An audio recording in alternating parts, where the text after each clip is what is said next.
সকলকে স্বাগত অপর্ণাস মেলানকলিতে। আমি অপর্ণা আবার চলে এসেছি আপনাদের জন্য একটি নতুন গল্প নিয়ে।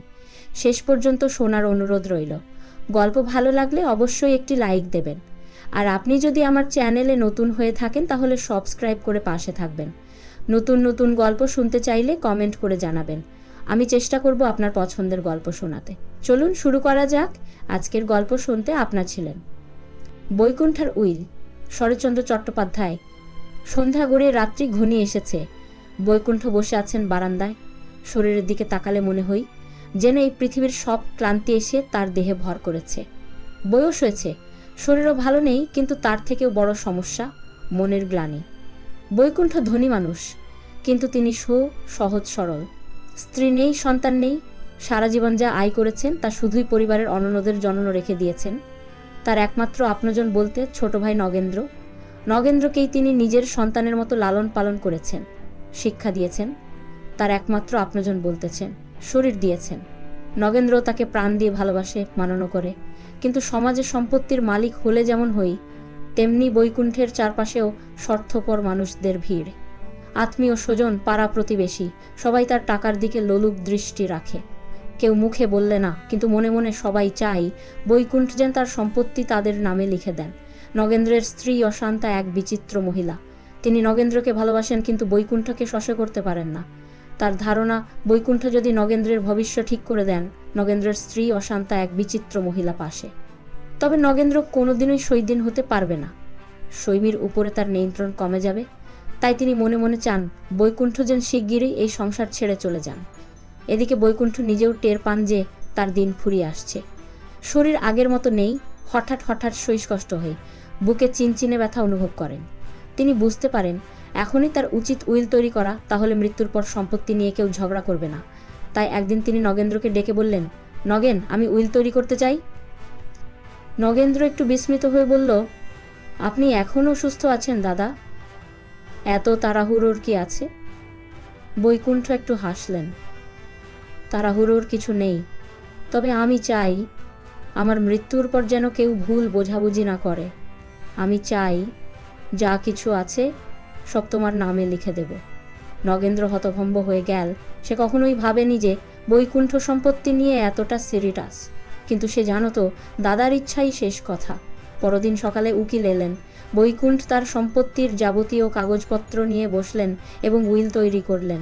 সেখানে স্পষ্টভাবে লেখা হলো, আমি বৈকুণ্ঠ রায় সম্পূর্ণ সুস্থ মস্তিষ্কে ও বিবেকবুদ্ধিতে আমার সমস্ত সম্পত্তি আমার ছোট ভাই নগেন্দ্র রায়ের নামে লিখে দিলাম।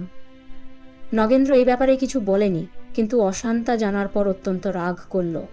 তোমার দাদা কি তোমাকে একটুও ভালোবাসে না? এত সম্পদ, এত জমি জায়গা, তুমি কিছুই পাবে না? নগেন্দ্র ধীরে বলল, তুমি ভুল বলছো অশান্তা। দাদা আমাকে সবই দিয়েছেন। তিনি আমার নামে উইল করেছেন। এই কথা শুনে অশান্তা কিছুক্ষণ চুপ করে রই। তারপর বলল, উনি নিজে যা খুশি লিখেছেন, কিন্তু তুমি তো বুঝছো না। উনি সবসময় তোমাকে নিয়ন্ত্রণ করতে চান। তার মৃত্যুর পরও তার ইচ্ছা মতো চলতে হবে আমাদের। এটা কি তুমি মেনে নেবে? নগেন্দ্র কোনো উত্তর দিল না। কিছুদিন পর বৈকুণ্ঠের শারীরিক অবস্থা খারাপ হয়ে গেলে বিছানা ছেড়ে উঠতে পারলেন না। নগেন্দ্র দিনরাত তার সেবা করত, কিন্তু অশান্তার মধ্যে কোনো আন্তরিকতা ছিল না। একদিন বৈকুণ্ঠ নগেন্দ্রকে কাছে ডাকলেন। তার কণ্ঠ ক্লান্ত কিন্তু দৃঢ়।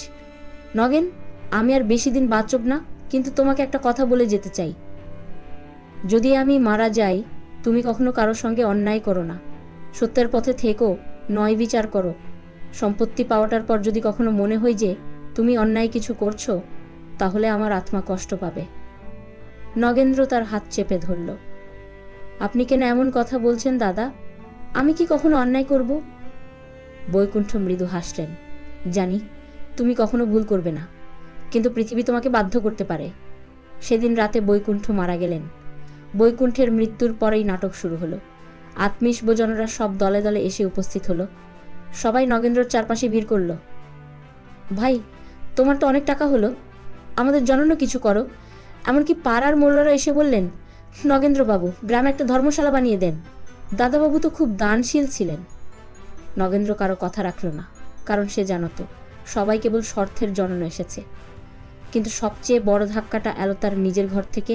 অশান্তা বলল, আমাকে আমার ভাগ্যের টাকা দিয়ে দাও। নগেন্দ্র হতভম্ব হয়ে গেল। তুমি কিসের ভাগ চাও? তোমার যা আছে তার অর্ধেক আমার হওয়াটা উচিত।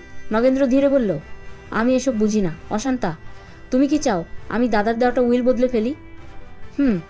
তোমার উচিত হবে সব কিছু নতুনভাবে ভাগ করা, তাতে কেউ কিছু বলতে পারবে না। নগেন্দ্র রেগে গিয়ে বলল, এটা হবে না। অশান্তা মুখ শক্ত করে বলল, তাহলে দেখো কি হই। নগেন্দ্র বুঝতে পারল তার নিজের সংসারেই সে একা হয়ে যাচ্ছে।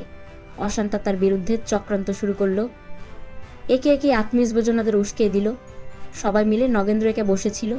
তার মনে হচ্ছিল বলতে পারার অশান্তা ওর কাছে। সে যেন একটা অদৃশ্য বেড়াজালে আটকে গিয়েছে। দাদার কথা মনে পড়ল, পৃথিবী তোমাকে বাধ্য করতে পারবে। নগেন্দ্র দীর্ঘশ্বাস ফেলল। সে জানত কঠিন সময় আসছে।